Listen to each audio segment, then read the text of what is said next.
All right, welcome everybody to CTN Day 5, or Day 6, wow, Day 6. I'd like to introduce our first guest of the day, Dave McKean.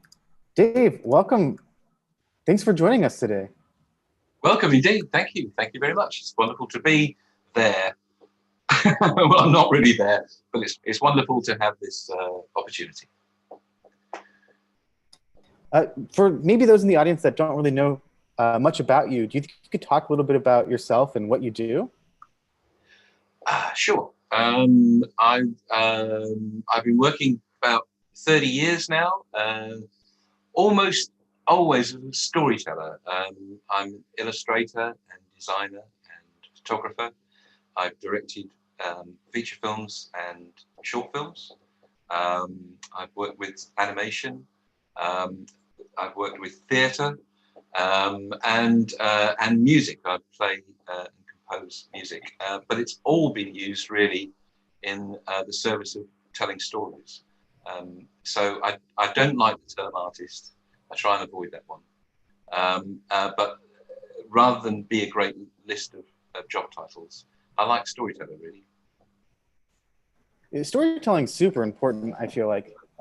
We hear that all the time. I think we are going to open this up to Q&A later, but first, Dave, I think you had a presentation you wanted to go through. Well, yes, I guess so. I've prepared a few things. The second half is just a sort of overview of the work that I've done over the years, for various things.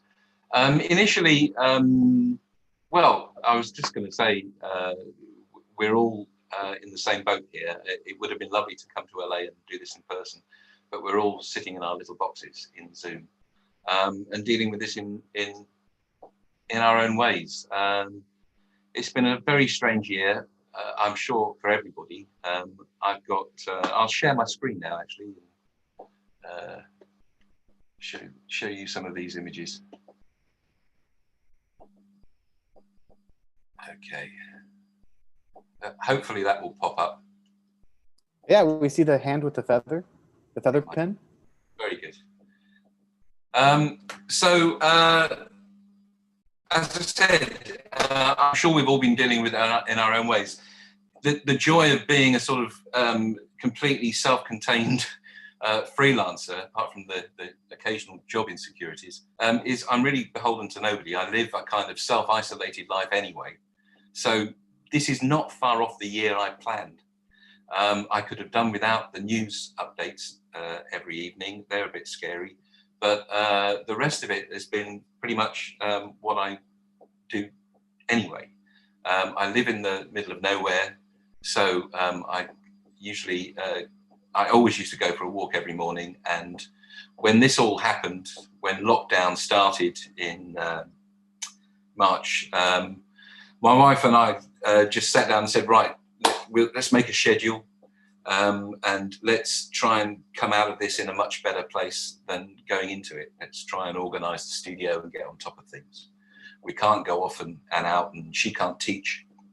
She plays in orchestras, she's a musician. She can't do that. So let's just focus on what we can do. And I've got lots of friends who are in much worse shape than me. I've got lots of musician friends and performance-based friends, actors and people who work in the theatre. And they've all had to think around the problem. This is my mate, Matt Sharp, if you can see him. He's turned his garage into a theatre, and he's been broadcasting shows, children's performances and classical cello recitals and all sorts of things. And then, of course, I've got lots of musician friends, and my wife plays in orchestras, and I'm used to seeing this now, which is sort of the Zoom equivalent with one person playing and everybody else joining in. So we've all had to use our imaginations rather more than we did before dealing with this. And actually this whole situation has reminded me more than anything of this amazing film. I don't know if you've seen it. Normally in an audience, I would look for nods, but I can't see anybody. But it's called The Five Obstructions, and it's by Jürgen Leth and Lars von Trier. If ever a film has been made, or anything has been made to answer the question, where do ideas come from? This is the one. Jürgen Lether made a wonderful film, I think it's in the 70s, short film. Lars von Trier loved it and invited him to remake it. But he invited him to remake it 5 times. And each time he just put obstructions in the way. And with our government currently making up the rules as they go along, and we get a different set of rules every 2 weeks, the whole thing has just felt like the five obstructions to me. So the film that Jürgen Lether originally made is one long take. And so the first obstruction that Lars puts in his way is no shot can be longer than half a second. And Jürgen Lether goes, oh no, I can't do that, it's crazy. And then he goes away and he starts to experiment with it, and he discovers this amazing rhythm that comes up if you cut every half second. These extraordinary rhythms start to come up. And he loved making it. And he took it back to Lars von Trier, who says, well, obviously I gave you a gift then. And then he talk a bit more and he puts some more obstructions in the way. I think the 4th one, they get into a long conversation, and I think they've even forgotten that they're trying to come up with obstructions. And Jürgen Lether is talking about animation. He says, I hate animation. And Lars von Trier says, right, you've got to make it as a cartoon. Oh no, I can't. And he goes away and actually makes this absolutely beautiful animated version of the film that he was working on. So there you go. If you ever fancy a really wonderful, challenging film and something to answer that question, where do ideas come from? I highly recommend The 5 Obstructions. The other thing it reminded me of is this whole situation. I did a Zoom chat recently with a friend of mine called Roger Dean, who was he studied as an architecture designer actually, but ended up doing album covers in the 70s. And he reminded me of Niels Bohr, the physicist, and his gunfighter example. And it goes like this: 2 gunfighters in the street, and they're both absolutely equally matched. And the first one who draws will lose. And the reason is that the first one to draw is thinking about it. And the other one who reacts is purely reacting.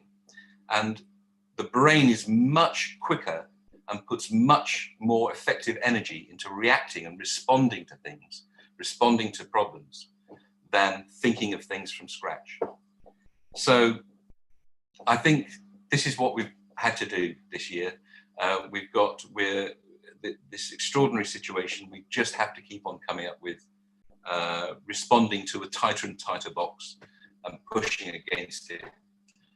And I don't know about you, but the briefs that I always find the most troublesome are the ones that say, you just do anything. I really hate that. I love having something to fight against. It has to be a particular format or a particular subject or a particular color or something that I can respond to. So that's where we are. So that's my schedule. I walk every morning and represented here by a spider in his web. I think that's how I feel at the moment. My territory is just around the house. I've been photographing the birds around here, and I'm sure I need to come up with a story that will link these images together. This is a yellowhammer. They're everywhere. I've never seen yellowhammers around here before, but because I've been walking around every day, we're surrounded by them. And this is a reed warbler. And then I go home and I have my coffee and draw. I always draw in the morning, and sometimes just for fun, just to get my hand going, just to get that loosening up. And but some of them are projects. This is a project called Nitrate. I've been drawing and painting images inspired by silent cinema. And I've been doing this for about 12 years now. There will be a book eventually, probably next year. And then an American poet friend of mine sent me some poems to illustrate during lockdown. And I've been one a day just making a drawing accompanying these poems. And then I think like lots of other people, we've completely tidied the studio from top to bottom and lots of faffing around. But I've also done a graphic novel. This is the pure pleasure of doing comics for me. I don't have to ask anybody's opinion. I don't need a budget.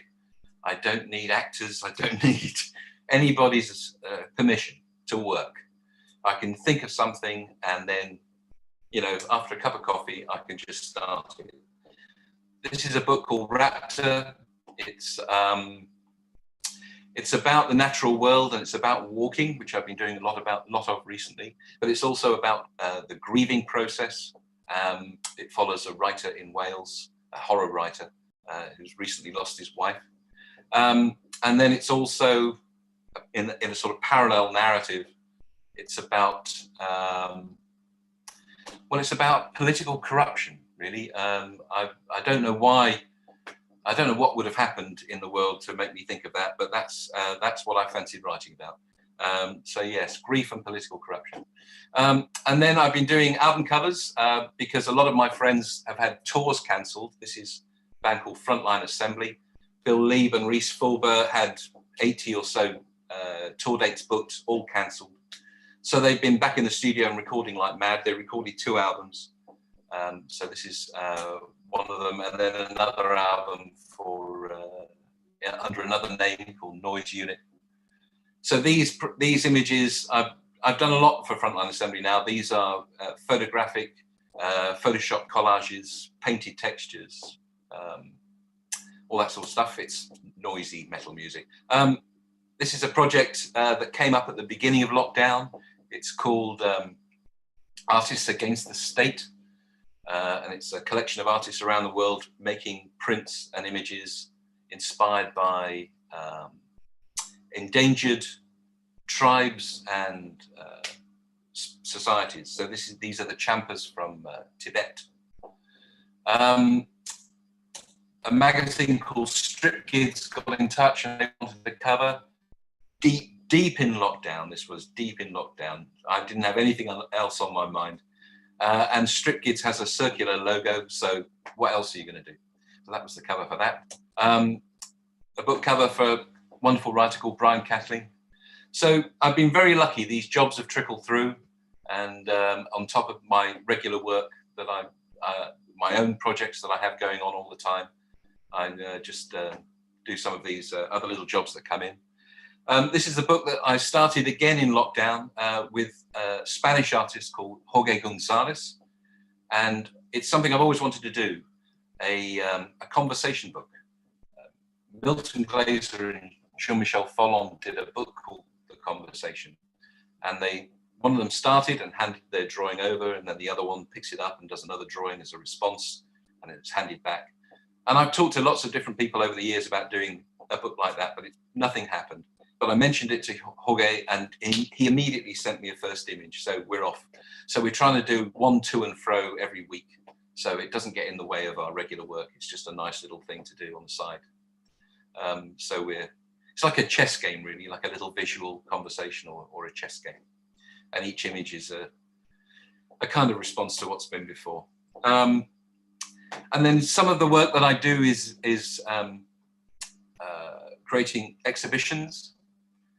They almost always have a narrative element to them, actually literally telling a story in the gallery, or they are exhibitions of work from illustrated books and things like that. I had 2 exhibitions postponed because of lockdown, but one of them happened in Brussels, in Belgium, a couple of months ago, and that was a collection of work that I did for Crime and Punishment, illustrating the book Crime and Punishment. And then I've also been regularly working for a restaurant called The Fat Duck, which is run by an amazing chef called Heston Blumenthal.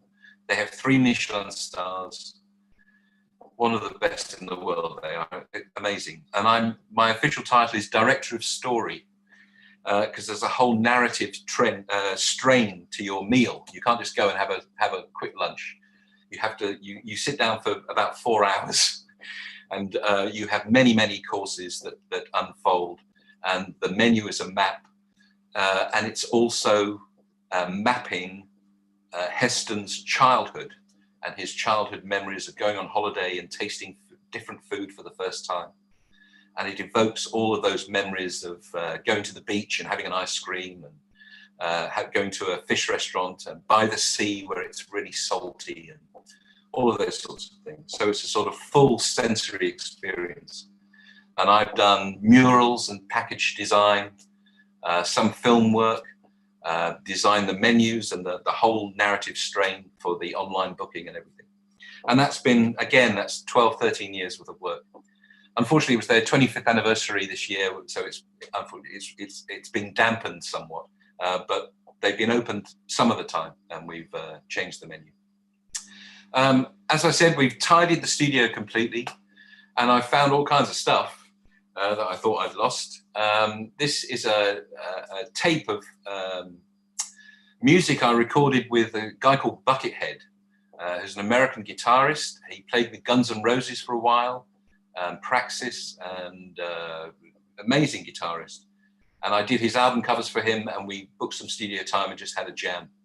And my memory of jamming was that it was awful. It was great fun to do, but actual torture to listen to. And I thought I'd lost this tape, so I found the tape and listened to it, and it's not bad. It's got some nice. There's a lot of rubbish in it, but there's some nice bits in it.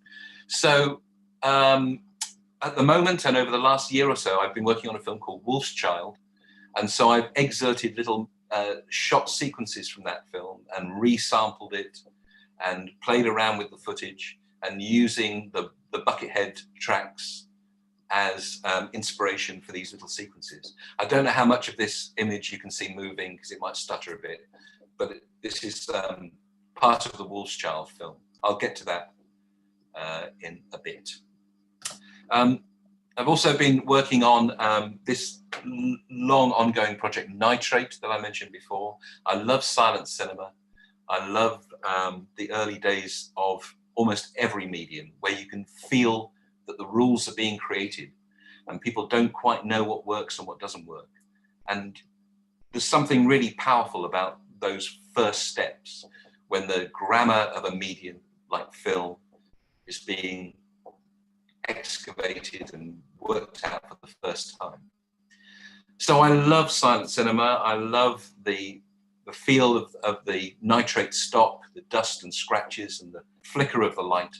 And I found those images very early when I was very young, and they really went under my skin and they've affected all of my work. So I'm finally doing a book of paintings and drawings, sort of reinventing these images and trying to work out what it is about those compositions and the feel of those images that I love so much. So I've done these paintings. I did these in October for an upcoming exhibition in Tenerife. Every time I've got an exhibition, I try and do a few more for this project. So these are all inspired by different silent films. This one up at the moment is The Magician by Rex Ingram. Great film, if you get a chance to see it. I was just going to say a little bit about where we're at. I think this year has been, for me particularly, and I've talked to a lot of creative friends of mine, a time of sort of reflection, really, and a time of taking stock. The world has taken a breath. We're all sort of holding our breath.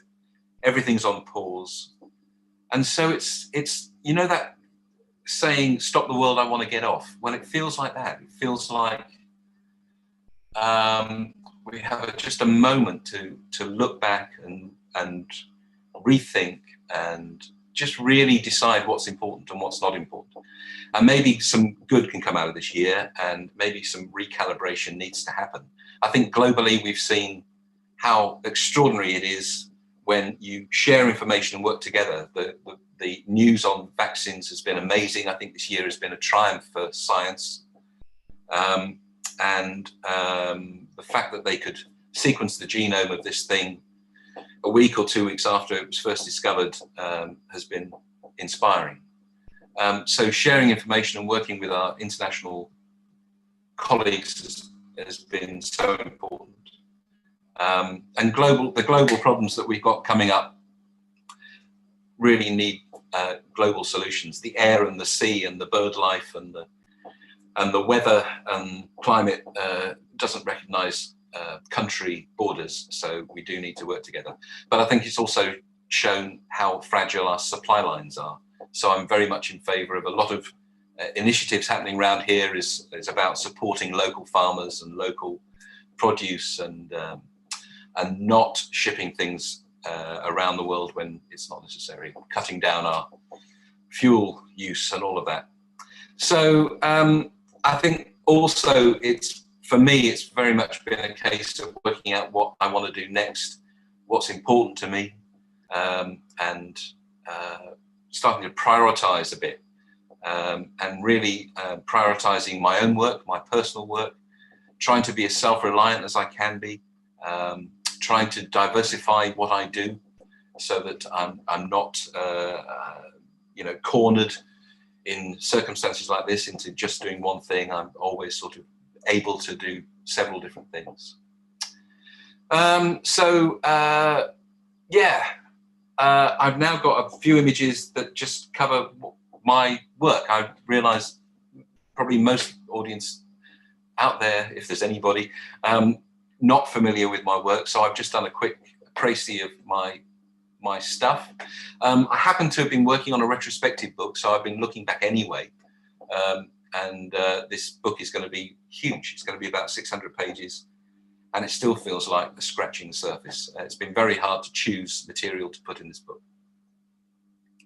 But I've been slowly going through 30 years worth of work and putting together spreads of, starting with comics, which were my first love. One of the first books I did, an old Batman book called Arkham Asylum. And going through a series called The Sandman, which some of you may be familiar with. There's a television series in the works now, but it was one of the cornerstones of comics in the 80s, where a more mature storyline started to appear in mainstream comics.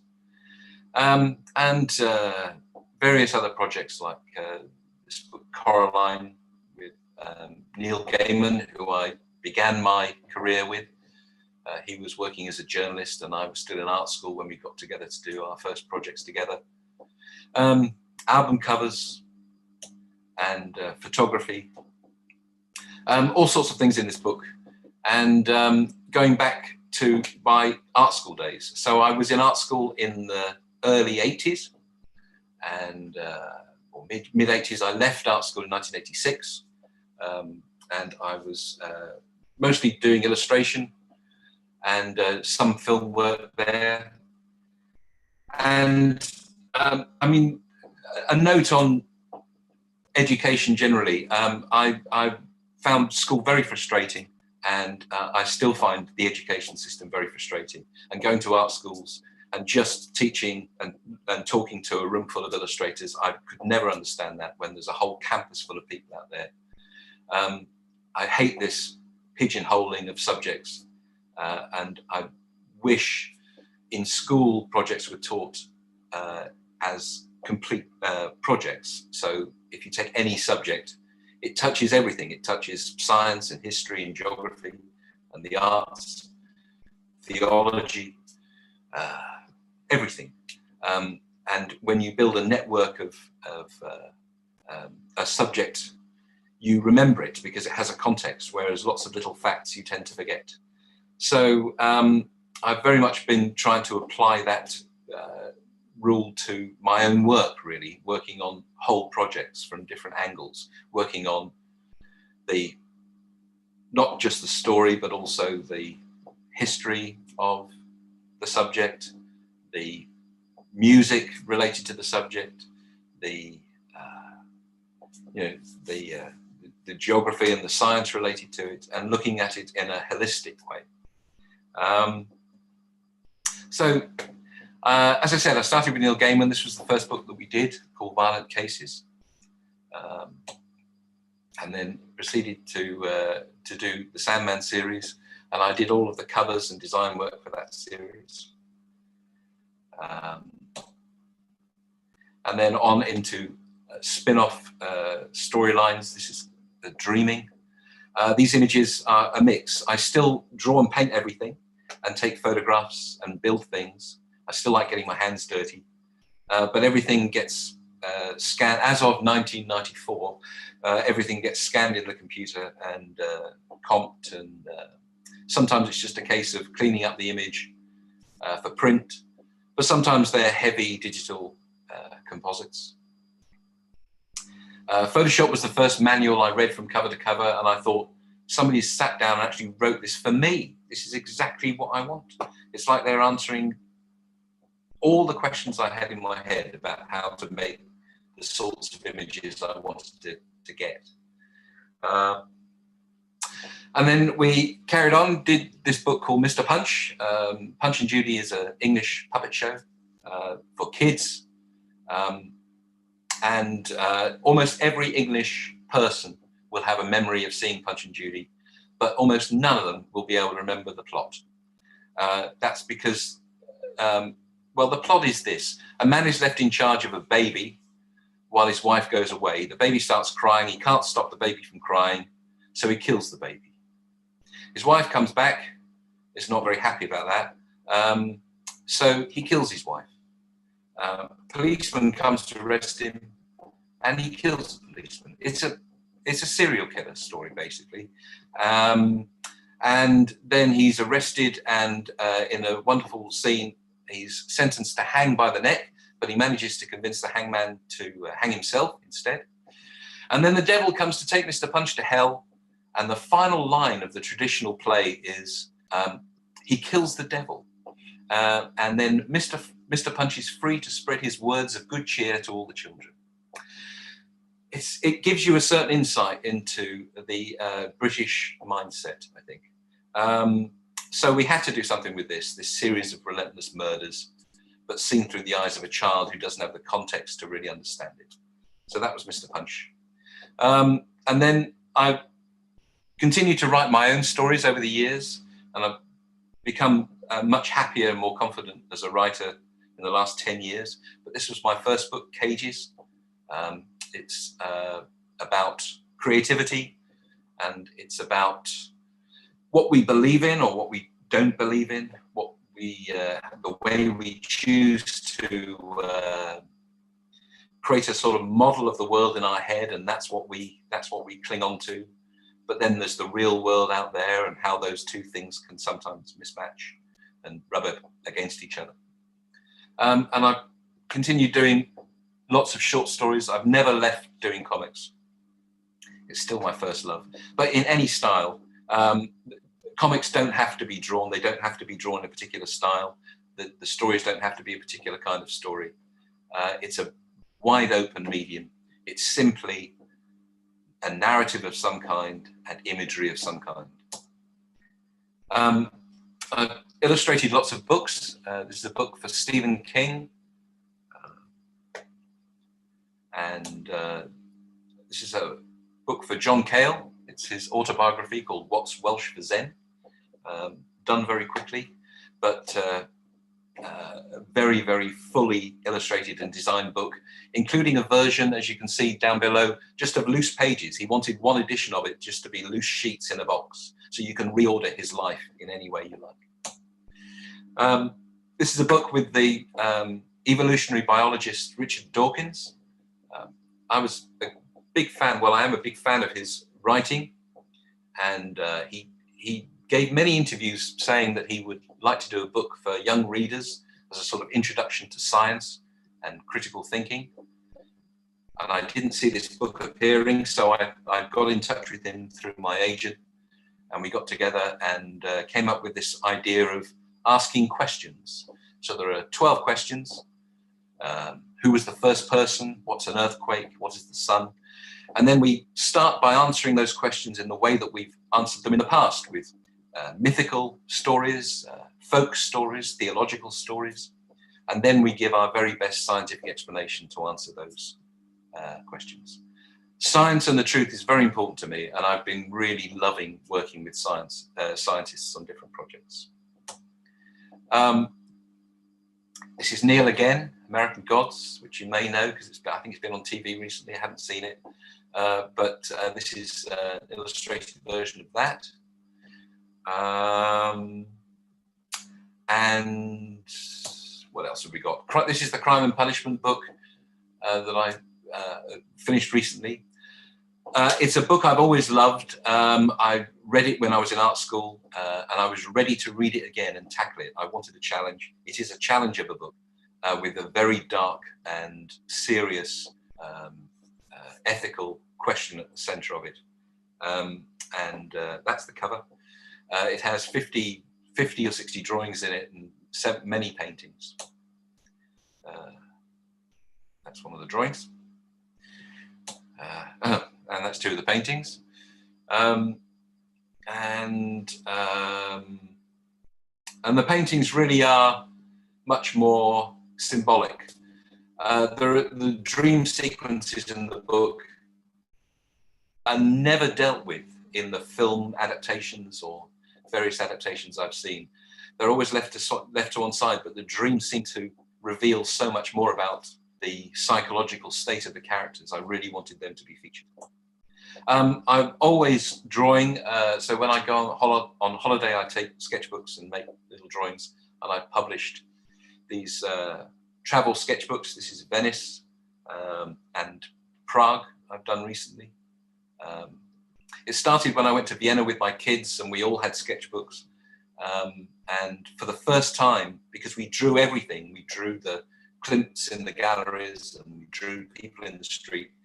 We all, the kids and everybody remembered everything. We all remembered the whole holiday from top to bottom. When you draw, you really pay attention, much more than when you just take a photograph, I think. This is from a book with Heston Blumenthal. I mentioned this 3-star chef. I think there's another image coming up later. Various book covers for different authors over the years. I've continued to do illustration work and design work, magazine work, really anything. And this is for the New Scientist, again, very important to me. I read the New Scientist every week. This is Heston. These huge books are his collections of historic recipes. He's interested in the history of cooking and the science behind it. Again, he's a scientist as much as he is a chef.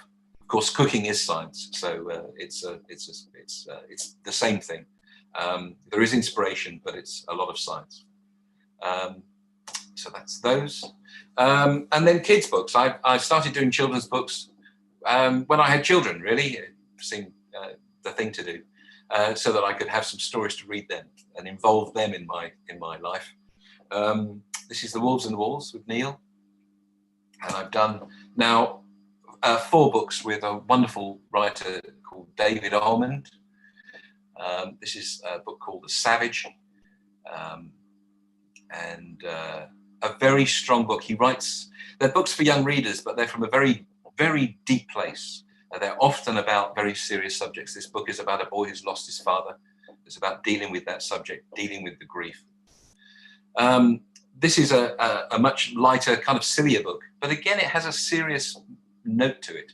It's called Mouse, Bird, Snake, Wolf, and it's about the nature of creativity and the dangers of creativity. The kids in the center of the story who are trying to create new things to fill the holes in the world that they find themselves in. They do okay with the mouse and the bird. The snake is dodgy, but they run into trouble with the wolf. So, lots of album covers over the years. This is for my mate John Cale. We've done a few things together now. This is a live album. And then a lot of covers. It's great when I can do covers for the same person and develop a sort of world for them. An ongoing storytelling again, really. Creating a world of imagery and design for them. This is Bill Bruford, who's an amazing drummer. He played with King Crimson and Yes and Genesis and a few other bands, but he always had a primary love of jazz, and his band was called Earthworks, and I did all those covers for him. This is a box set that came out last year. That's one of the images for that.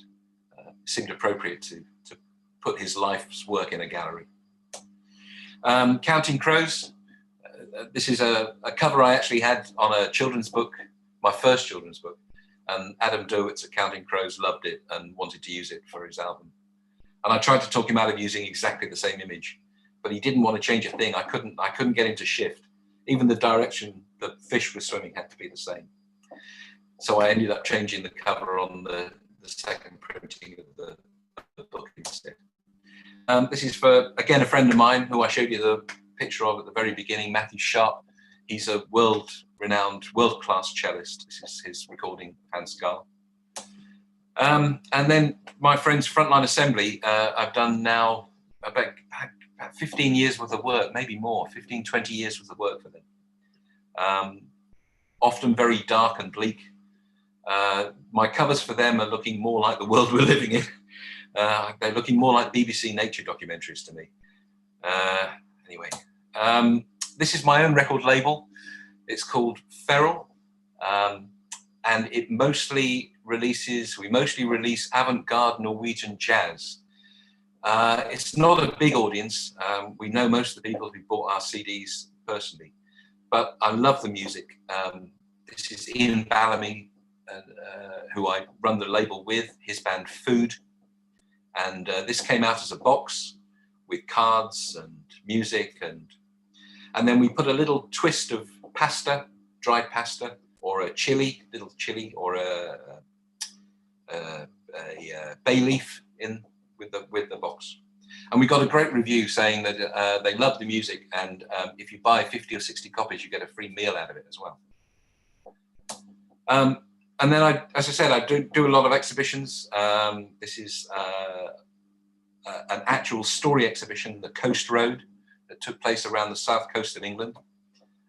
And so the exhibition was drawings and paintings and photographs, but threaded together with a story. It's always bothered me with putting up exhibitions. It feels like such a sort of random experience. You walk into a big white room and there's a bunch of pictures on the wall, and there may be a theme or they're connected, but it seems quite bitty and disconnected. But with this, it was wonderful to see that people came into the room and very quickly realized there was a narrative here. So they went back to the door, they went back to the beginning, and then spent often an hour in the room following the story around the room and having an emotional reaction to it. This was another story called Blue Tree. The blue tree at the center of the room, which is actually a tree root ball turned upside down, painted blue, went out into the town, and these little tendrils cropped up around the town, and people discovered them and pointed them up to the exhibition. And then I've made films over the years. I realized I think a lot of people who may be listening to this are involved in the film industry and animation. It's not my primary work. I never really set out to have a job as a film director. I think to do that, you really need to commit to it your whole life to it. I've been really happy to dip my toe in, really, and dip in and out of filmmaking. And when an opportunity comes up, grab it and work with it. But it's very much part of my general world of work. It's not, I'm not trying to make some sort of career as a film director. So I made a lot of short films. These came out recently on a Blu-ray disc. These were the first two. It was about 1986, and when I had established a pretty good career as an illustrator and doing comics and books. But I fancied making films because I really missed the music. I missed the sound. So I thought nobody's going to knock on my door and give me money to make films, so I better just make some. So I got together a little team, a producer, Simon Moorhead, a cameraman, Tony Shern, and an effects supervisor, Max McMullen. And so that was the little group that made these short films. The week before is a short film about God creating the universe. But it's the week before. So it's the week when he shows up on Monday morning with the best intentions of making the universe, but actually can't think of anything. And puts it off, goes fishing instead, has his neighbour, the devil, around for a game of cards, that sort of thing. Generally prevaricates. It's about creativity. It's about staring at the blank piece of paper and trying to create something from nothing. Neon is a little melancholy ghost story set in Venice. Those films played at festivals and did pretty well. Neon won some awards. So I made this feature film next for the Jim Henson Company and Sony Pictures. Same little team, same producer, effects supervisor and cameraman, slightly larger crew, and some wonderful actors, and a long animated sequence in the center. We had a tiny budget. It was made for a 20th of the budget that the Jim Henson Company had made Labyrinth for, I think 20 years earlier. So it was a tiny, tiny budget. But while I'd made my short films, I'd found a few ways of hopefully making interesting images out of quite simple animation techniques. And a lot of the stylizations and kinds of images I've been making as illustrations and comics. That's Gina McKee. That's a huge floating head. When we were shooting her face for that, she had absolutely no faith that it would ever look anything. I think it came out okay. And then this is my second feature film called Luna, which I wrote and directed. It's a serious, much more serious film, a drama.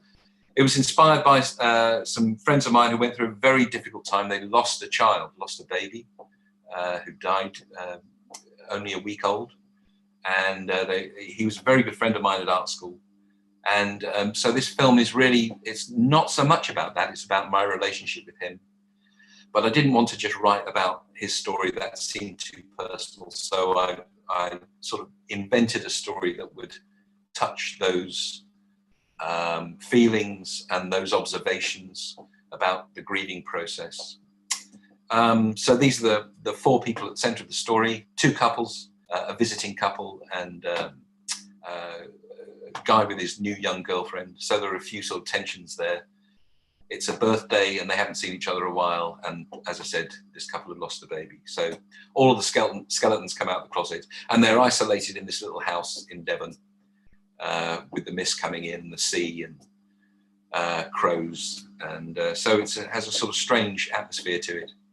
But then there's a strange series of dream sequences in the film where the life of the child who died is lived out as a series of dreams at different ages. So at this point, he's a young boy. And then he's a teenager, and then there's a young man, and then a middle-aged man. And finally, he dies. And it's almost like this weekend is the weekend when the grieving is laid to rest. And there are short animated sequences like this. This is one of the actresses dreaming into a sort of animated paper calligraphic version of the rooms that they're in. Little animated sequence at the beginning. And then I better speed up actually. So I'll very quickly go through these last images.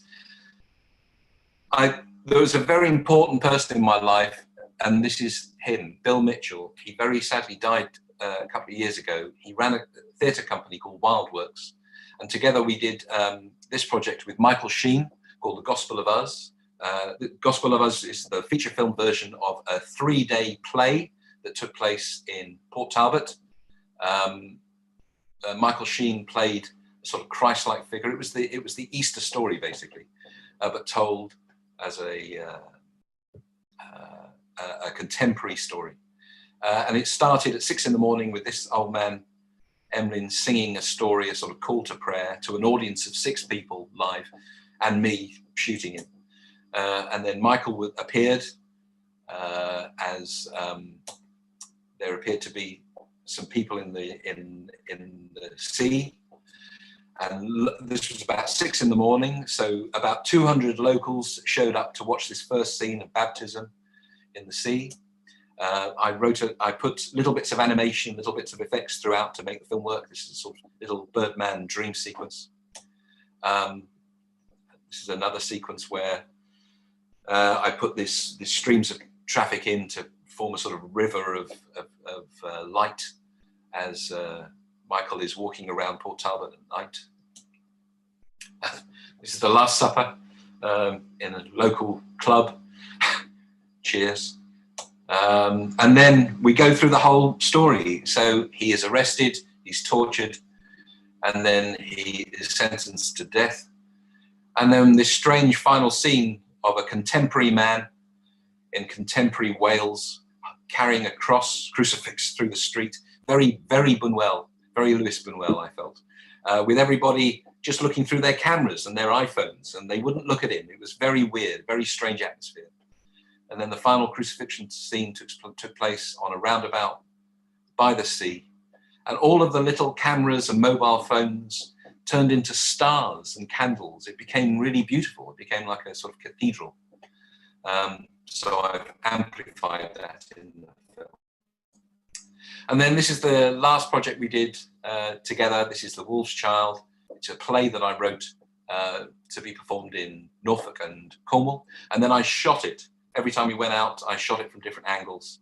And so I'm building a big sort of multimedia project around this. I've been making paintings inspired by the themes in the play and the film, which is the animal nature inside us, and specifically the relationship between mothers and their daughters, which is a very, very particular relationship. And drawings, and I've been making prints and building up a catalogue of images, but at the same time editing the footage together to create a film with that will. So there's puppeteering in the show, and it's obviously theatre. So there's no point in trying to make the film not theatre. So the film will have a bookend where a homeless girl, is given a ticket to this strange theatrical experience in the woods, where a small audience of people are shown this bizarre story. And so that will be the nature of the film. And I think we're nearly there. Oh no, one more thing. And then I'll answer any questions. If there's anybody left after this marathon, I'll answer any questions from anybody. This is a project inspired by Bill Mitchell's working methods, really. He had a very loose, improvisational way of working. And I was always very tight and controlled with my writing. And he taught me how to loosen up and be alive to any chance event that comes along, and just have a very playful, improvised way of creating something. And so this is Black Dog. It's a project that was commissioned by the 1418 Now Foundation, artworks inspired by the First World War. This is about the artist Paul Nash. It was a graphic novel with episodes from Nash's life, illustrated in different styles, what I hoped was an appropriate style for each section. And they tell of his life up to the war, up to the First World War, and then the First World War, where he was in the trenches, and it changed him utterly. He went in a sort of very wishy-washy symbolist, a very naive young man, and came out a hard socialist, basically, with a very tough painting style. And then I wrote a orchestral score and a sequence of songs, and we've been performing this live. This is actually a show I did at the Sydney Opera House called 9 Lives, and I got the taste for these sort of multimedia live performances, fusing film and animation and story, comics, music, narration, song. And so I've been performing the Black Dog show with my wife, who's the violinist, and Matthew, the cellist, I've mentioned a couple of times. And we're finally there. There you go. That's it. Thanks for listening. Oh my gosh. Wow. Thank you for sharing that. Amazing career and all of your amazing works you've done.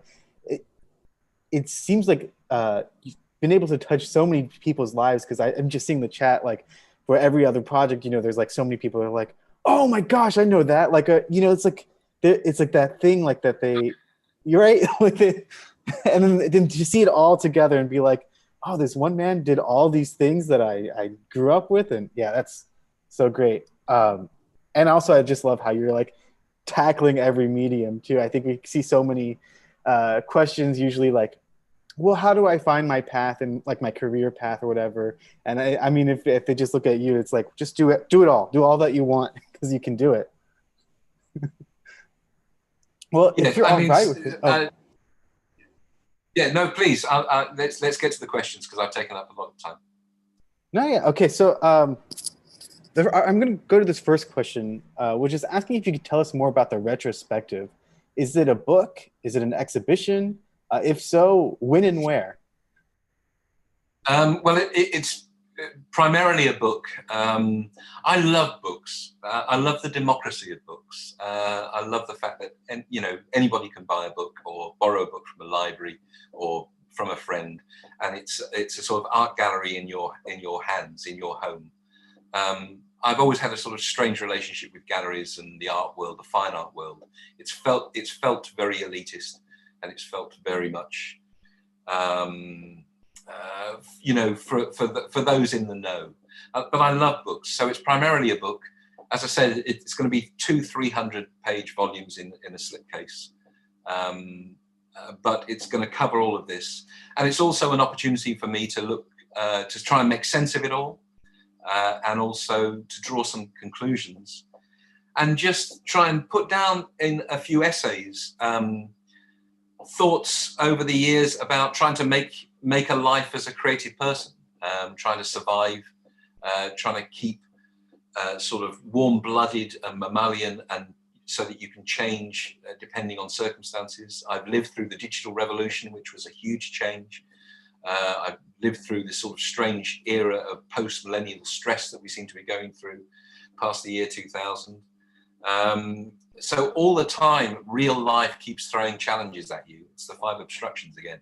And so you have to just keep on being alive to those possibilities and being able to fold that into what you do and making the most of it.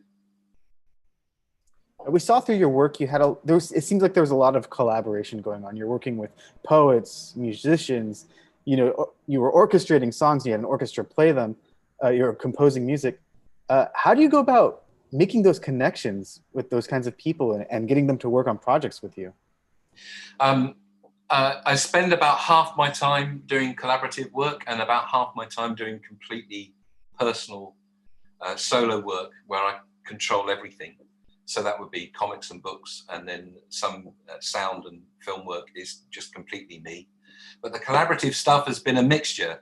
Sometimes people come to me, which is always lovely. Bands or musicians have come to me and asked for me to do album designs or music videos and things like that.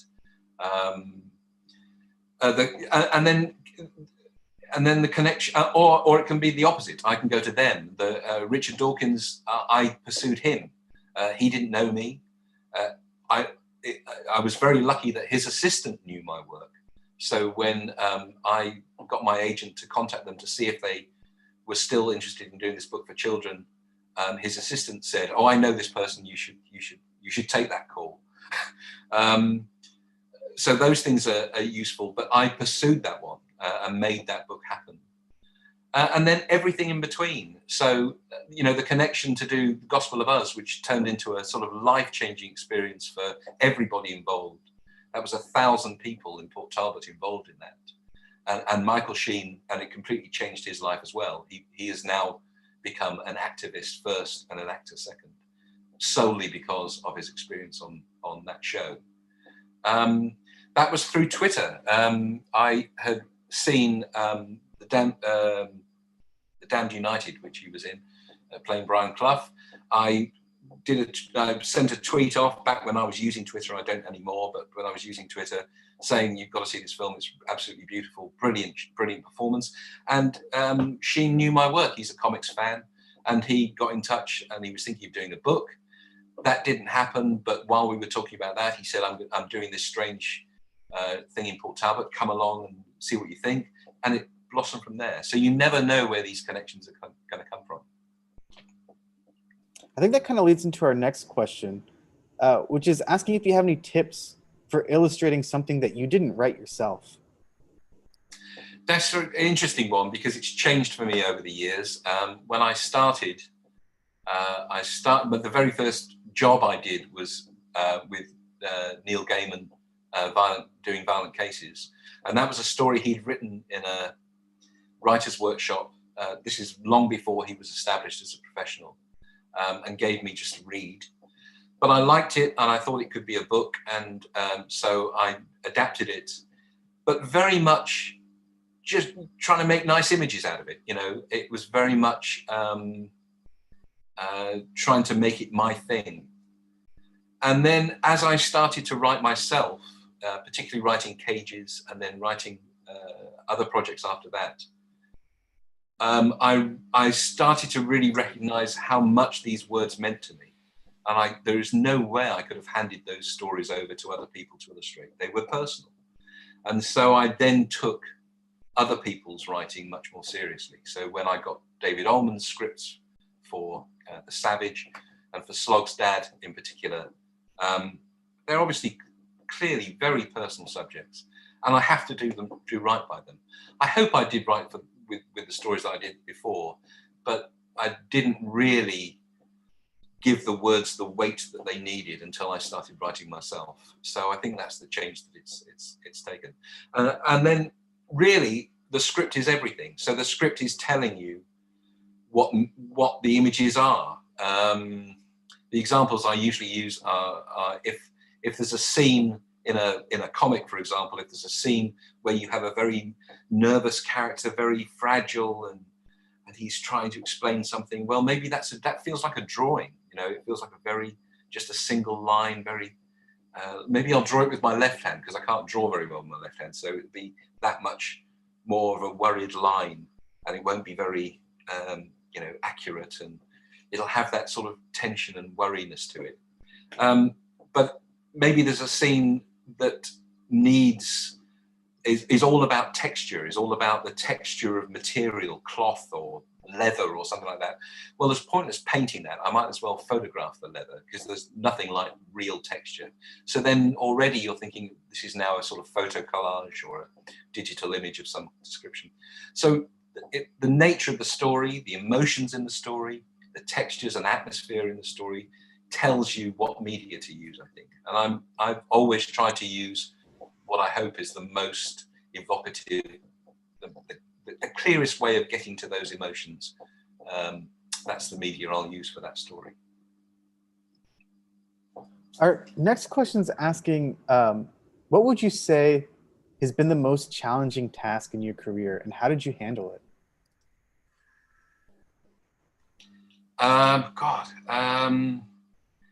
There've been a few that spring to mind. There are sort of positive challenges and negative ones. The positive ones are things like on my second film, realizing that on my first film I over-controlled it. I storyboarded everything. I thought the actors would want me to have all the answers and tell them where to go and what to do. And it was tough. I think I alienated them. I don't think I got the best out of them. On the second film, I realized that this is absolutely a collaboration and you've got to roll with it. And so I let them block their own scenes and change the dialogue, and we talked about it beforehand, and they very much felt part of the creative process. So I think those sorts of challenges where, if anybody, I'm sure some of the people watching this have made films, it's like trying to herd cats, Marshall Brickman used to say, a truck, on a film, a truck full of fresh compromises pulls up every morning. And it is like that. So there's no point in fighting it. You've just got to roll with it. So those are, for a control freak like me, those are the challenges that are most difficult and most challenging. The challenges that I don't like are when I'm dealing with people who I just feel are getting in the way, or they don't get it, or this is just now too much trouble, or constant chopping and changing. And the advertising world is notorious for this.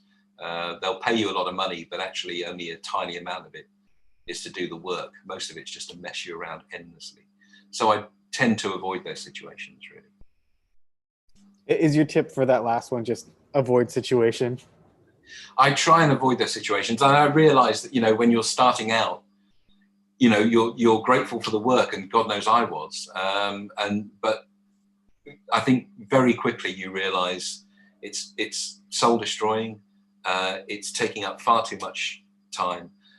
And ultimately it's for a soap ad or something. You know, it's for something that is not really important. I suppose it's important because it's a job, and job and industries rely on these things. But for me, I couldn't get emotionally tied up in the story of a soap powder. So it has to be in its place. I think if you've got the kind of temperament that can deal with that and sort of put it in a box and not let it bug you and get under your skin, then you're lucky. I couldn't. It always got under my skin. So I tend to avoid those situations. This next person wants to first let you know that your artwork is gorgeous. Thank you. But they also want to know, what has been your favorite medium to work in? Well, as I say, really, my favorite is the most appropriate one. I do have a real soft spot for just drawing, just pencil drawing on paper. There's just something so direct and pure about that. I've done a lot of projects recently that have just been pencil drawings, and I never tire of it. But as you can see from these images, I've had to go at everything because I like learning things. I like the process of learning how to do something. It takes me longer to get there rather than, you know, do a course and learn the correct way of, a photography course or a printmaking course. I'll just faff around and experiment.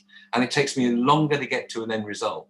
But the lessons I learn on the way go in much deeper because I've had to find the answers for myself. I haven't just been told what the answers are. And often the answers are more unusual because I've had to make my own discoveries and my own solutions. So that's been my mantra, really. Just try everything, and my favorite thing is the next thing to try. I love that. This next question is one we get from a lot of young artists, and I would love to hear your opinion on it.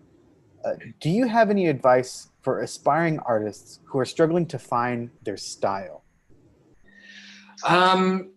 Yeah, I think, as you can see, really, I've never been that wedded to a style. I've never really bothered with style so much. There's a couple of reasons there. I've done lots of different things, and I couldn't tackle all of these different things in one style. It just they wouldn't be appropriate. It wouldn't be appropriate, and that would mean I'd either have to do an inappropriate job or say no to the job because I'm just not the right person. And I'd miss the chance to do it. So I much prefer not having a style, really, and just trying to do what is best for that particular project. So I think style is overrated. Having said that, what tends to happen is you start your career like a sponge.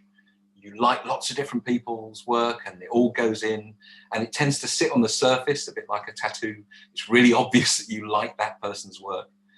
But then over the years, it sort of all beds down and mulches down, and you fold in more of your own experiences and your own experiments. And you end up with something that is you.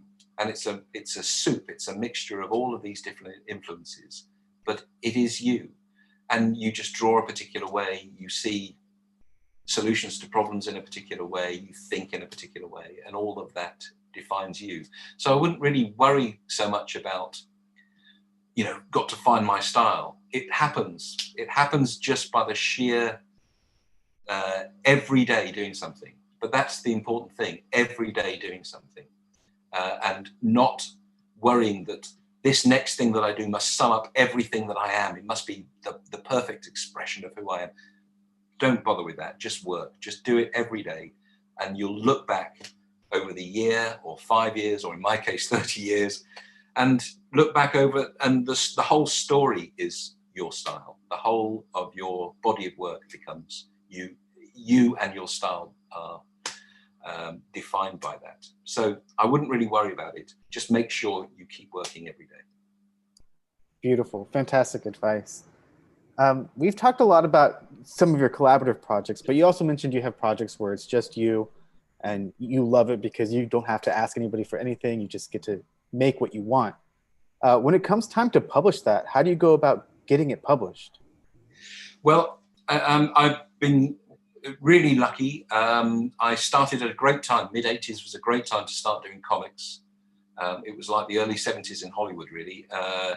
The publishers, the sales of comics were right down. Nobody knew what could be successful. And a group of creatives, and I was one of them, said, we'll have a go. And we brought in lots of different influences from outside of comics and tried new things. And we reached out to another audience, an audience that was buying books and listening to albums and watching movies. And we felt that if we talked to them in a language that they related to, and we didn't talk down to them, then they would come on board, and that's what happened. So I got very lucky with my timing. So there's a life plan, being lucky with your timing. And then I picked up publishers along the way. So I was at DC briefly for a few years there in the 80s and 90s, but they were obviously not going to be my publisher. They basically just published their own characters, and I wanted to do my own projects. So then Dark Horse became my publisher. They're an independent publisher in America, and they've just been wonderful. They are a proper publisher. I finish a book and they say, wonderful, great, what are you going to do for us next? And I pitch them all kinds of crazy stuff, and they've been very good about publishing those. You have to be realistic.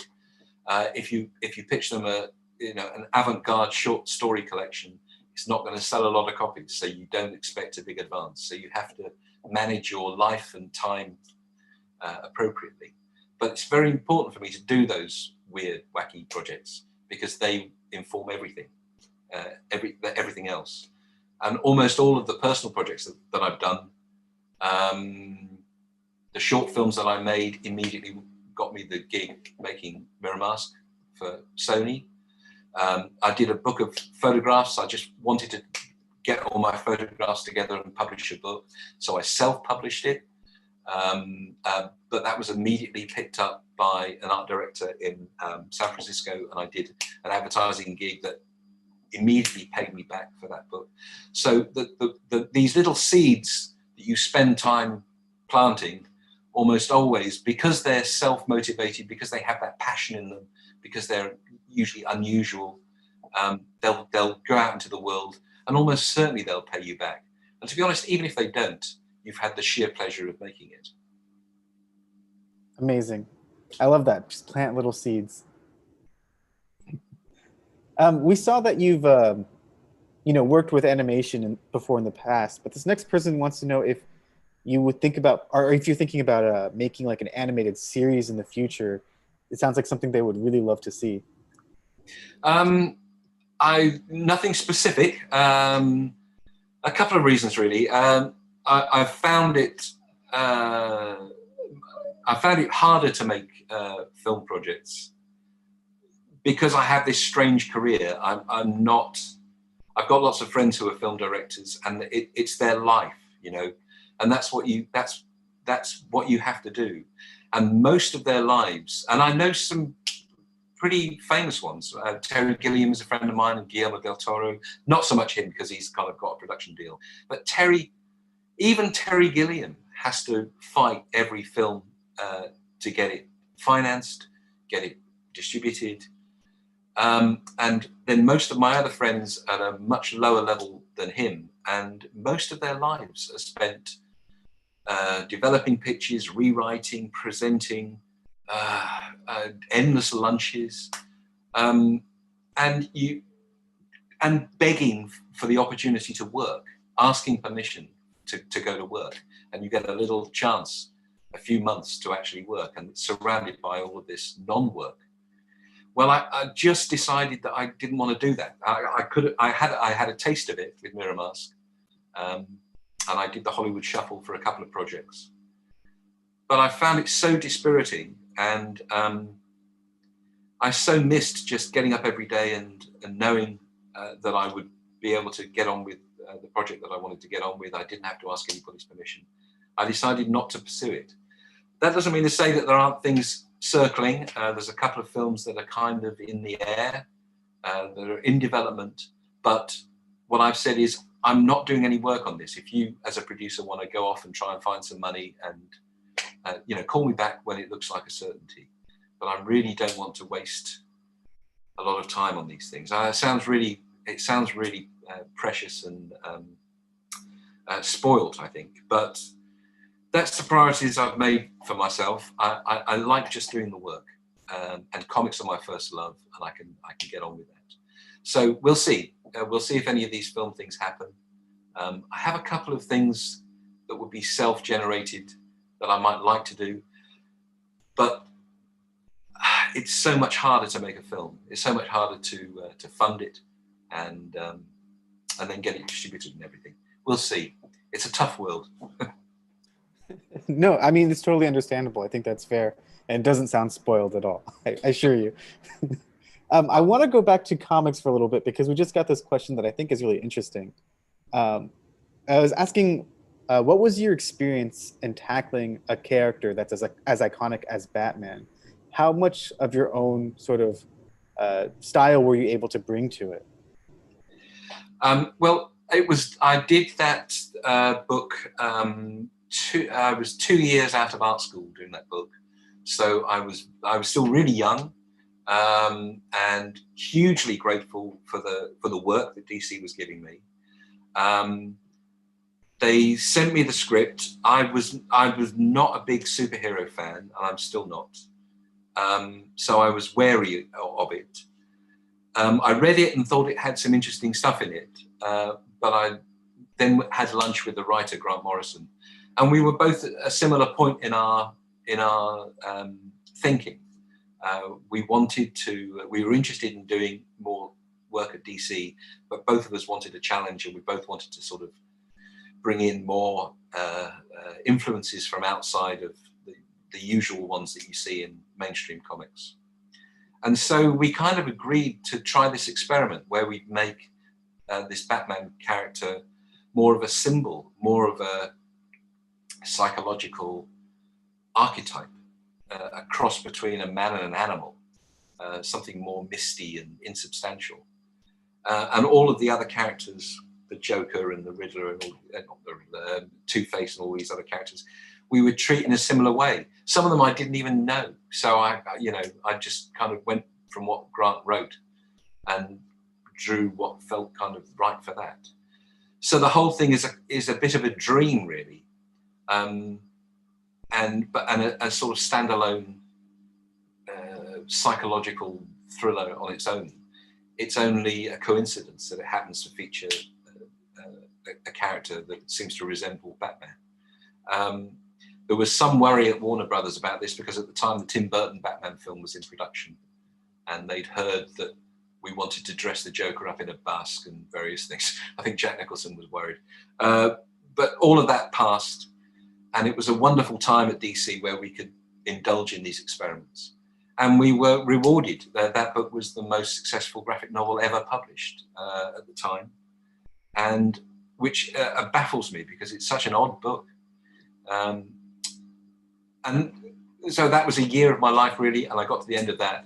I enjoyed doing it, hugely grateful for its success, but I really thought that I'd done with that now, and I didn't really want to go back and do those kind of characters again. So since then, I haven't. I've just done Sandman, which is a Neil Gaiman creation, or my own stories. Cool. That's so cool that you did that like so early in your career, and yet you got that much freedom to really sort of make Batman your own. Yes, I honestly don't think you could do that now. It's much more controlled. It's really locked down now, with DC moving to Warner's in LA, and it really just being a sort of hothouse for film development. So that kind of experimentation just isn't happening now in comics world. You'd have to look elsewhere for it. You mentioned, going to art school. Today, would you recommend young artists to go to art school, or do you think there's some value in being self-taught? I always advise people to go to art school. Of course, there's great value in being an autodidact to a degree. And of course, you're dependent on coming upon good teachers and a good place, good facility, and being surrounded by some, interesting company. But that almost always happens.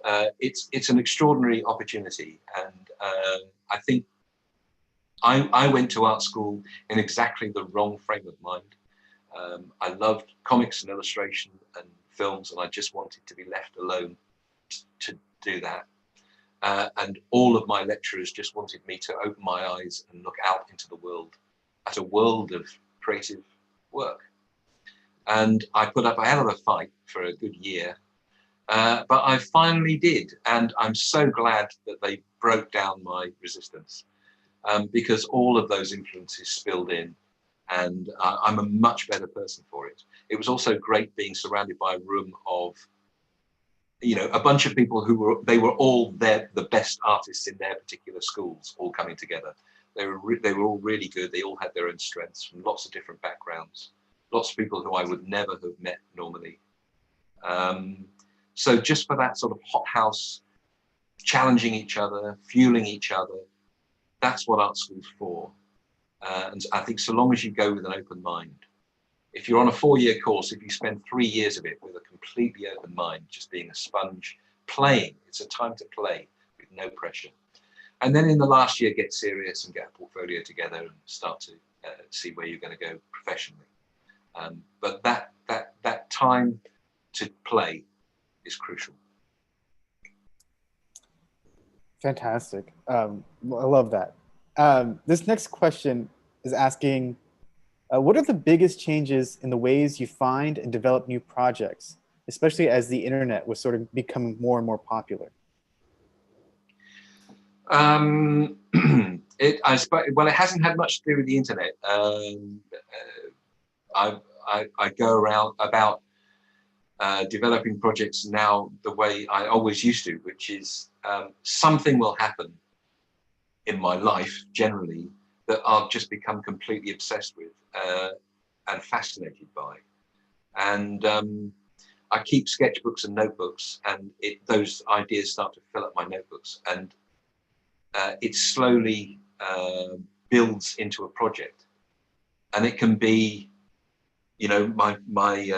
my friends going through this terrible trauma of losing a child, or a friend of mine I was at school with killed herself in a particularly awful way, and that stuck with me for ages. I still haven't dealt with that. I've written 3 stories based around that now. I still haven't found the right way to do it. And then wonderful things. I've had kids, and I've watched them grow and becoming a parent, shifting up the generation, moving here into living where I do and going out into the world, and walking has become very important to me. So all of these things that I just become completely absorbed by, I have to kind of express in some way. And so that's how I develop projects. It's really nothing more complex than that. The only thing that's changed is, as I mentioned, my friendship with Bill Mitchell changed my view. I used to like to control everything and have everything tightly planned out first before I started creating anything. And I think that really showed my lack of experience as a writer, and my anxiety that I didn't know where I was heading. I wanted to make sure I had all the answers. And then Bill Mitchell with Wildworks, the way they develop projects, before Bill died, they just find themselves somewhere. They're commissioned to do a project, a theatre project in a park or a beach or in a big country house or in a location. And then they'll research the location. They'll look at the weather and the animals that live there. They'll look at the jobs that people do there. They'll look at the mythology of the place and the folk stories of the place. They'll look at the musicians that live there and the actors. They'll invite people in. On Wolf's Child, we had a guy who lived with wolves for a year, and he taught us all how to be a pack of wolves. and to hunt like wolves. And the alpha female runs the pack and all that kind of stuff. We dressed actors up as deer and sent them off in the woods, and we hunted them as a pack. I mean, wonderful stuff. And you're alive to all of these things. And on Wolf's Child, we were chopping and changing it down to the morning of the first live show in front of an audience. It's a very scary way of working, but it's fantastically exciting, and it's improvisational, and it really gets the best out of every possibility. So that's been the big change in my life. The internet is useful for all sorts of things, and I go back on this. The one interesting thing that's come up this year is I've been talking to a couple of people about projects inspired by this year, really. Now, I'm sure next year we're going to see loads of lockdown movies and lockdown fiction. But a couple of projects have come up that touch on the anxieties and observations and things that have come out of this year without specifically being about Zoom and the lockdown experience. And I think because we've all really tasted that now, those stories have become really interesting. So at least a couple of stories have come out directly from relating to people over the net. I love that. I love that it's all about life. Everything comes from life. Absolutely, yes. And those are the big things. Those are the things that stay with you. And I know that I need to tell a story about it when it's just been sitting in my sketchbook for a year and it's just nagging me. So, yeah. Now, this next person in the chat says, your career is so wide and varied, but is there anything you've wanted to do but haven't quite done yet? Are there any frontiers left unexplored?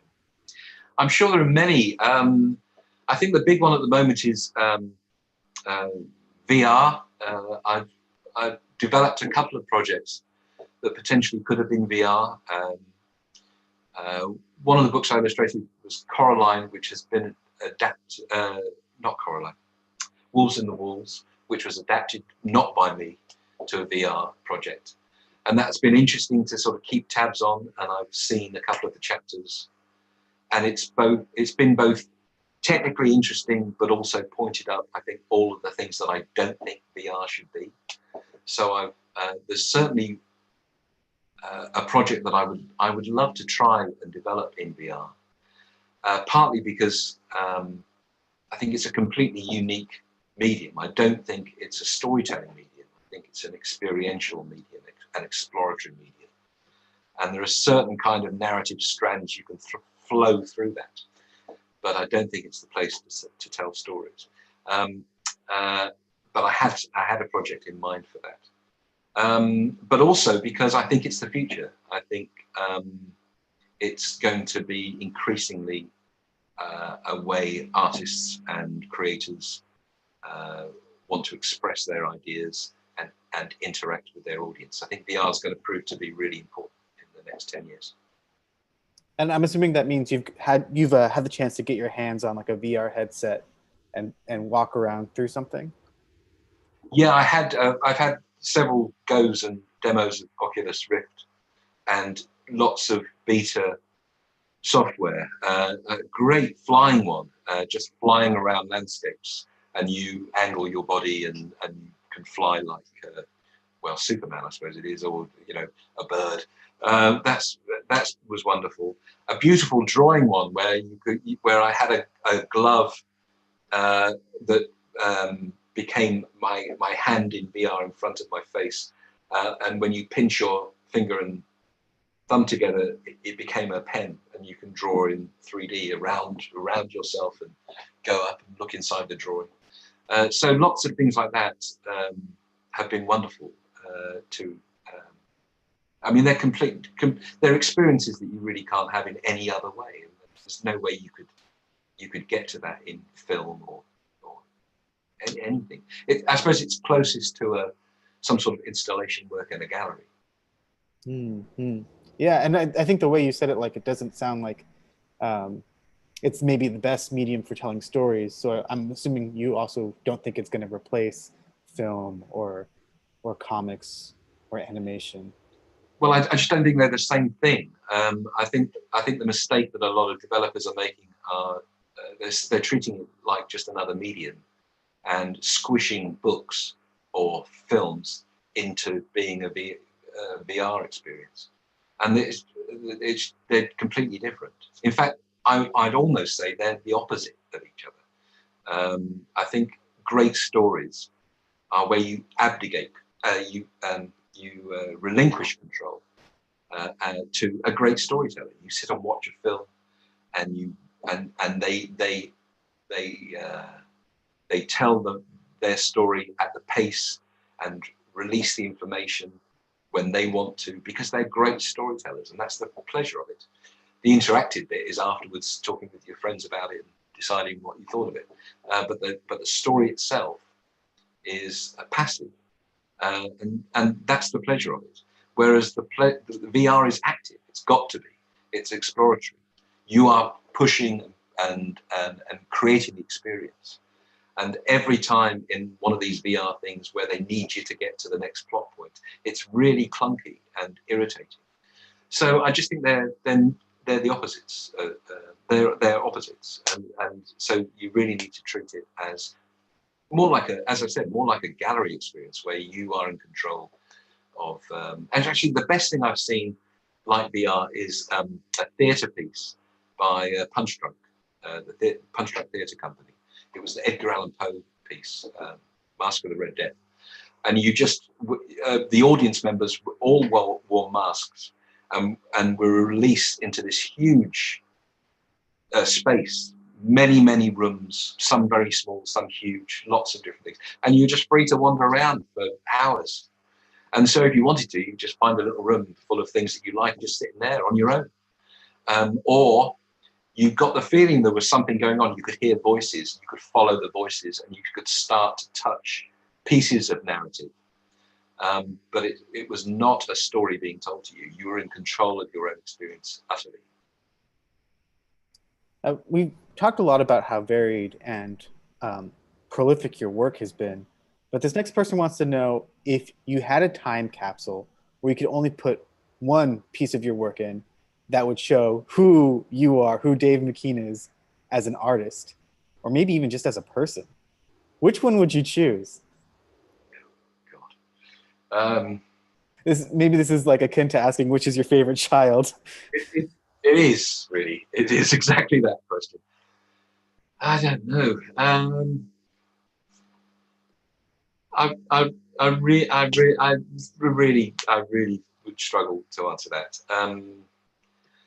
So, I mean, if I've got a gun to my head and I have to pick one, I think probably the one I'd pick would be the last comic that I did called Black Dog, and I'm picking it one because it was the last thing I did, so it still feels really fresh to me, and I absolutely loved the process of doing every moment of that book. It's about a very dark subject. It's about the First World War and surviving it. But I loved diving into that world that I knew a bit about, but not too much. I loved getting to know Paul Nash and his life and his mind and his work. And I loved applying Bill Mitchell's storytelling development ideas to that project. So it would remind me of Bill. I loved writing all the music for it. So even though it's just a book, I'll still hear all the music as I'm reading it. And at the end of the day, comics were my first love. They got me reading.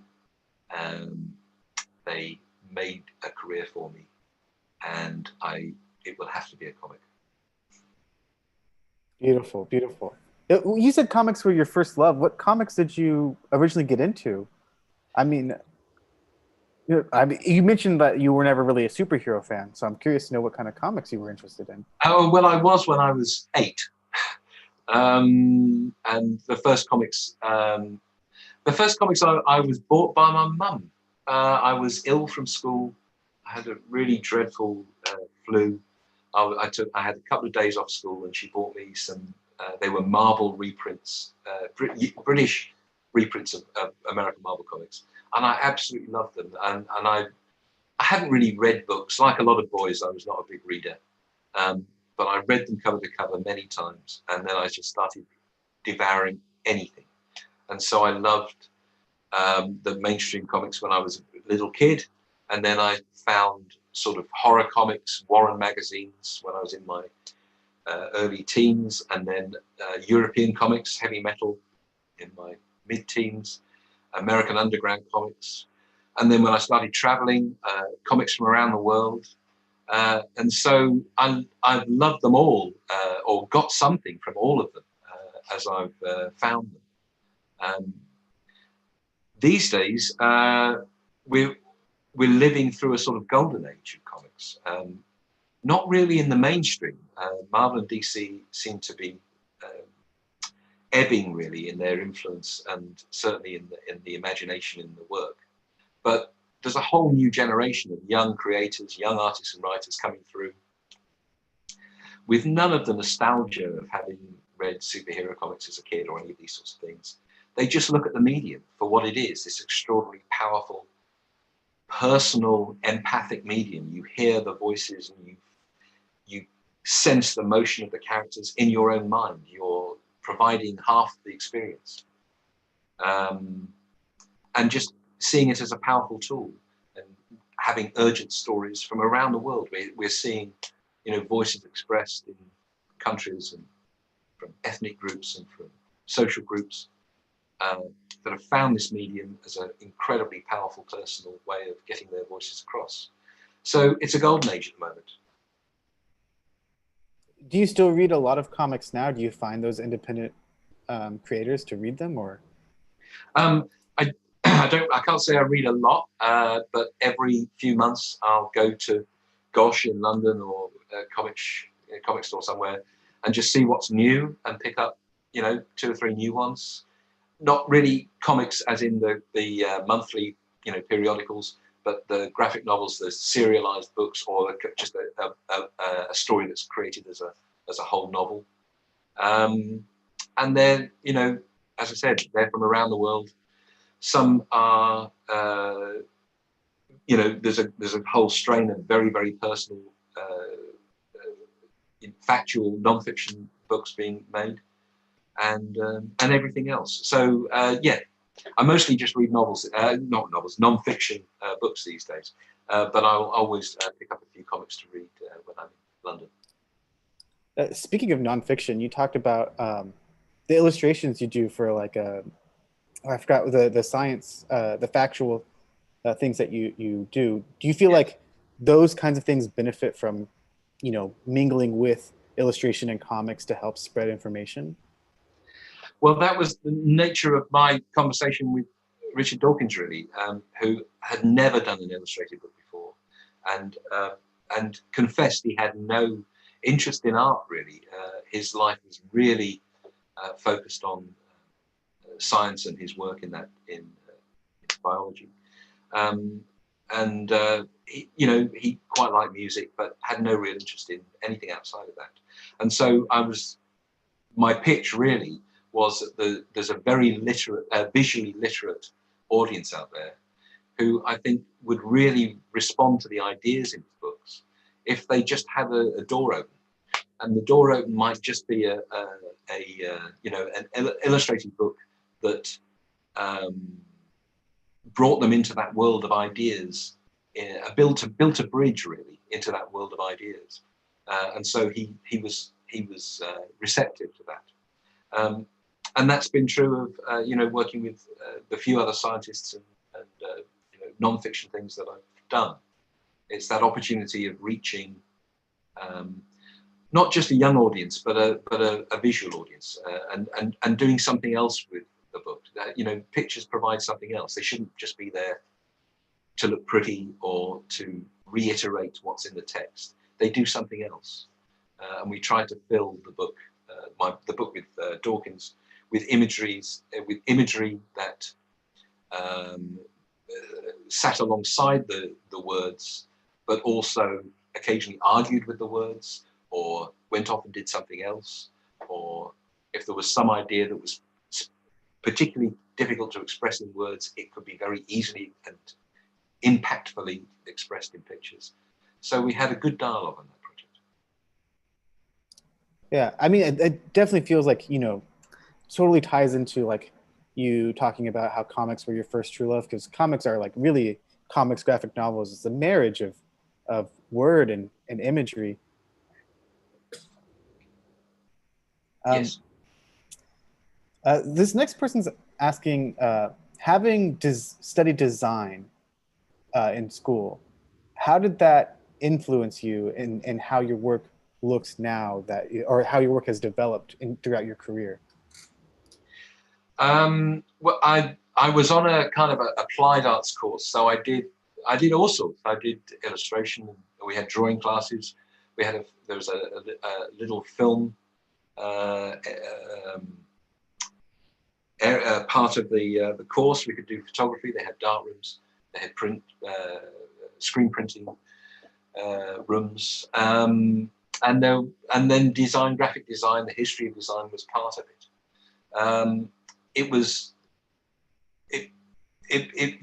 For me, it folded into my lectures on semiotics. I had a great teacher called George Glennie. He was my drawing teacher, but he also taught semiotics, which is the science of signs and signifiers, and being aware that everything carries a weight of meaning. He was a big Hitchcock fan, so we used to take Hitchcock films apart and look for the symbols and the meanings of every decision. And so in that light, every design decision is loaded with meaning and carries with it a weight of intent. A particular font means something, a particular color means something, a particular weight on a page has an emotional effect. So all of that's just very useful information to carry into every creative endeavor. And then when it actually comes down to the practicalities of making books and album covers and things like that, I very quickly learnt that, you know, very occasionally I'll be working with a fantastic designer and I'm happy to let them do it. But very often I wasn't. And I would rather screw up my own covers than hand them over. And I have every reason to try and make the design as empathic with the image as possible, because I want it to all work together. So it was damage limitation more than anything that made me really, really passionate about doing my own design when I left art school. But I still love it, and it still feels like the last hurdle in the race. You know, you don't want to have to make all these images and put all this thought into it, and then fall at the last fence with a horrible logo and, you know, in the wrong color. You want to get that last fence right as well. Speaking of your schooling, and kind of going back to what you said at the very beginning of the talk, where you're like, school should cover, you know, everything and be an area for you to play. Did you have any courses that like influenced you, like influenced you more than maybe it should have? Like something that wasn't art related, or maybe that was art related, but not in like something that you thought you would pursue? Yeah, I think the only two things that come to mind really were in art school were particular lectures. We had a visiting lecturer called Leo de Freitas. He's still a very good friend of mine. And he would come every week and just talk to us about all kinds of things. You know, woodblock printing, Thomas Bewick woodblocks in the 19th century, and Vogue fashion photography, and, you know, all sorts of things. Things that we'd never really thought about or even seen. But he would fold it all into a contemporary context, and everything has its place in the continuing story of the development of art and design. And it broadened out the world and gave you a bigger context for what you were doing. And the other one was, I wrote one lecture in particular. I went to a talk in London by an artist called Marshall Harrison. He's a New York-based teacher and at the School of Visual Arts, and painter and illustrator. And it was one of those moments where my idea of what I was going to do when I left art school was rather out of focus. I kind of like to do that. I'm not really sure how to go about it. I don't really know. And then his talk brought it into focus. I wanted his life, basically. I loved his work. I loved his attitude to work. He played saxophone as well, so he would sometimes just throw up some images and improvise sax along with them. And I loved his commitment to social causes and the fact that the work was important and had a use in the world beyond just being decorative. I liked the fact that whenever he took a brief, he would say, look, I don't want to be paid until I've done the piece. If you like it, great, print it and pay me. If you don't like it, forget it. I'm not doing it again, and I'm not doing a rough, and you don't have to pay me. And I love that attitude. That's definitely an artist's view. So he was a big inspiration, and as I say, he clicked life into focus for me. I can definitely see the influence. If he's like what you say, I definitely agree that you give off that same vibe. Okay. We've talked a little bit about how prolific you are. You've done so many projects. It seems like you're unstoppable. You're just constantly making work. The next person wants to know, how do you speed up, or do you have any tips for speeding up like the idea generation process? I've always thought about that as being like an athlete's muscles. They have to keep on top of their physical stamina and ability so that the muscles respond when they need them. When they burst off the starting line, the muscles are there ready to respond to win the race. You have to keep on thinking and tackling new thoughts and new ideas all the time. It is like it is like a muscle. The more you do it, the quicker it becomes, the easier it becomes. In art school, you get crazily unrealistic 6-week briefs to come up with one solution. The real world, you have to come up with it like that. And it took a while for me to get into that gear change. But working every day on my own stuff or responding to briefs, especially responding to briefs and working collaboratively with others, you're challenged all the time. You have to make decisions and also stand by those decisions. You have to have solid arguments why you're going to do that particular route. And so all the time that's building up the muscle in the brain that responds to briefs and comes up with ideas quickly. And it took maybe 2-3 years out of art school before I got to the point where I would get a music track to listen to for an album cover, or I'd get an editorial story to illustrate.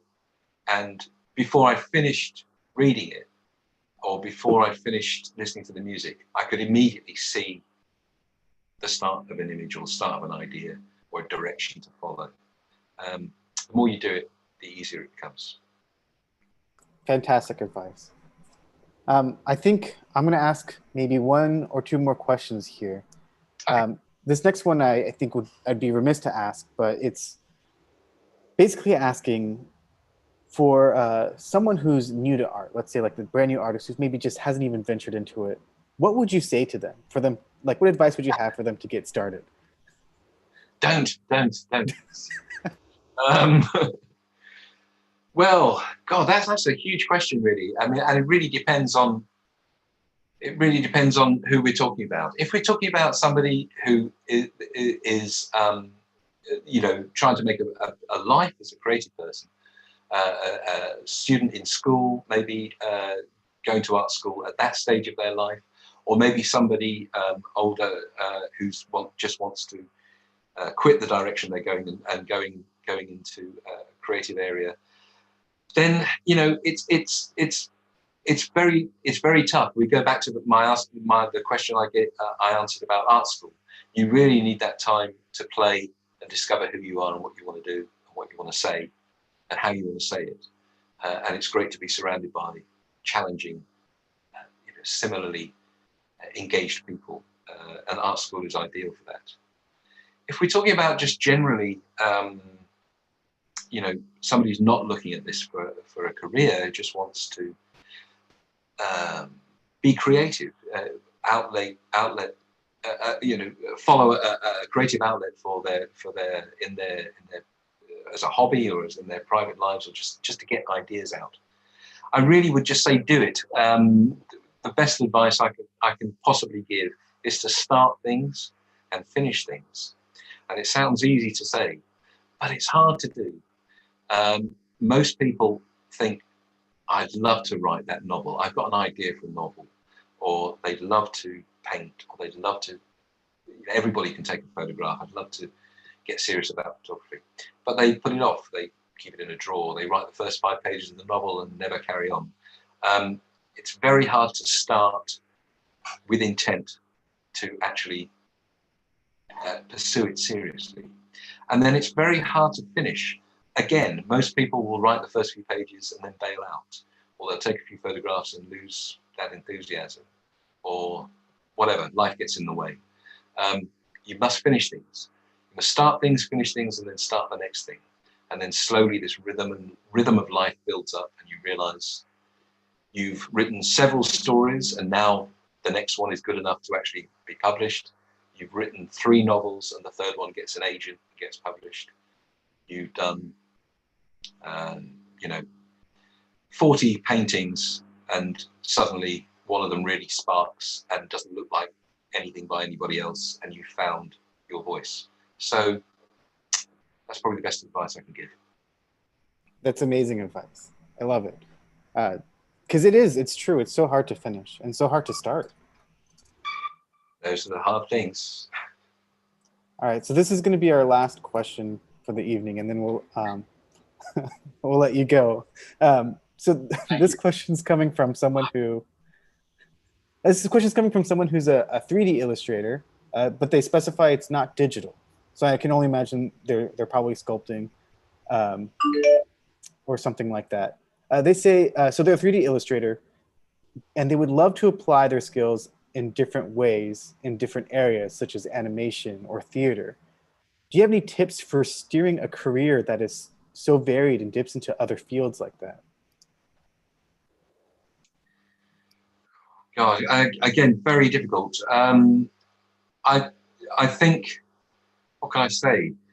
To a degree, you have to be lucky, but to a degree, you can make that luck happen.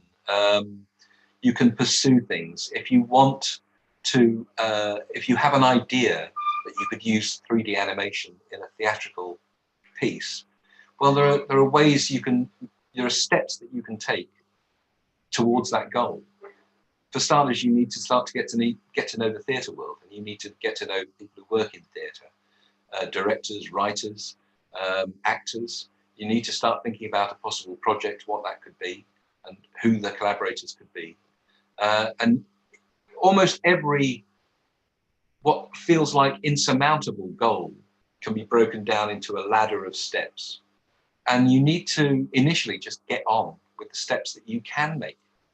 You can come up with the project and give that serious thought. You can develop it yourself. If you're a 3D animator, you can do some to show how that would work in a theatrical space. You can start to put feelers out to local theatre groups or companies, or get more ambitious. Look at the theatrical companies or venues that are putting on the kind of work that you think you might be able to interface with. Maybe more experimental work, maybe more contemporary work, maybe more artistically led work. And introduce yourself and take your portfolio and show them, enthuse them. So every step on the ladder takes you closer there. The hardest thing is to get past this feeling that it's impossible. How on earth do you get to make a feature film? It costs millions. It corrals many 10s or 20s or 50s of people, casts of people. You've got to work with actors. You've got all these. You've got to know how photography works, and there's always a million reasons why you don't start on the ladder.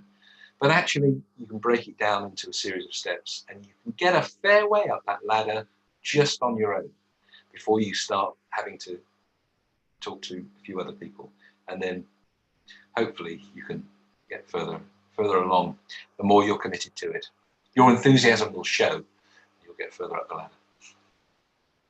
Well, thank you so much for that amazing advice and for blessing us with your legendary presence. I do want to give you the opportunity to, have any last words or like plug anything that's upcoming projects, like maybe your, your 600-page book that you're making. I think I've said everything I've ever wanted to say in these last in these last 2 hours.